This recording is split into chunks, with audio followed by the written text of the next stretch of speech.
তৃণমূল ছাড়তে বাধ্য হয়েছিলাম, কেন দল ছাড়ার সিদ্ধান্ত? এত বছর পর ফাঁস করলেন শুভেন্দু। একদা তৃণমূলের হেভি ভেটদের মধ্যে গণ্য করা হতো তাকে। বর্তমানে বিজেপির অংশ শুভেন্দু অধিকারী। 21-এর বিধানসভা ভোটের আগেই দলবদল করেন তিনি। এবারে ফের একবার একযোগে মমতা বন্দ্যোপাধ্যায় এবং অভিষেক বন্দ্যোপাধ্যায়কে নিশানা করলেন নন্দীগ্রামের বিধায়ক। গদ্দার বলে আক্রমণ করায় গর্জে উঠলেন তিনি।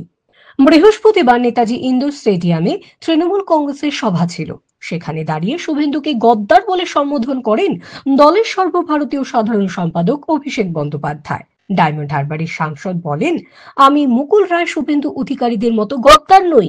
আমি প্রথম এদের চিহ্নিত করে মমতা বন্দ্যোপাধ্যায়কে জানিয়েছিলাম। এরপরই অভিষেকের এই মন্তব্যের প্রেক্ষিতে প্রতিক্রিয়া দেন নন্দীগ্রামের বিজেপি বিধায়ক। তিনি দাবি করেন, অভিষেক বন্দ্যোপাধ্যায় তাকে চিহ্নিত করেননি, বরং টার্গেট করেছিলেন। এমনকি ডায়মন্ড হারবারের সাংসদের কারণেই দল ছাড়তে বাধ্য হয়েছিলেন বলে জানান রাজ্যের বিরোধী দলনেতা। শুভেন্দু এদিন বলেন, মুকুল রায় আর শুভেন্দু অধিকারীকে কবে চিহ্নিত করেছে সালটা এবং মাসটা জানান। ও আমায় চিহ্নিত করেনি, বরং টার্গেট করেছিল কারণ বিনয় মিশ্র, সুজয় কৃষ্ণ, প্রতীক দেওয়ান, শান্তনু কুন্তলদের নিয়ে যে চুরি শুরু করেছিল তাতে আমি বাধা দিয়েছিলাম। এখানেই না থেমে শুভেন্দু আরো দাবি করেন, তৃণমূল কংগ্রেস দলটা আগে এমন ছিল না। তার কথায়, তৃণমূল কংগ্রেস এরকম ছিল না।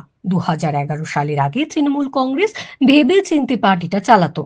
2014 সালে এসে সাজানো বাগান থেকে প্রবীণ নেতা সোমেন মিত্রকে ঘাড় ধাক্কা মেরে ডায়মন্ড হারবারে 70,000 ভোটে জিতে যে খেলাটা শুরু করেছেন উনি, 16 সালের পর থেকে যত দুর্নীতি, যত ভিডিও অডিও সব সামনে এসেছে। প্রায় 3,000 কোটি টাকার মালিক এমন একটা নাবালক ছেলে চার্টার্ড ফ্লাইটে ঘুরে বেড়ায়। শুভেন্দু বলেন, এই বেয়াদব চোরটার জন্য আমায় তৃণমূল কংগ্রেস ছাড়তে হয়েছে।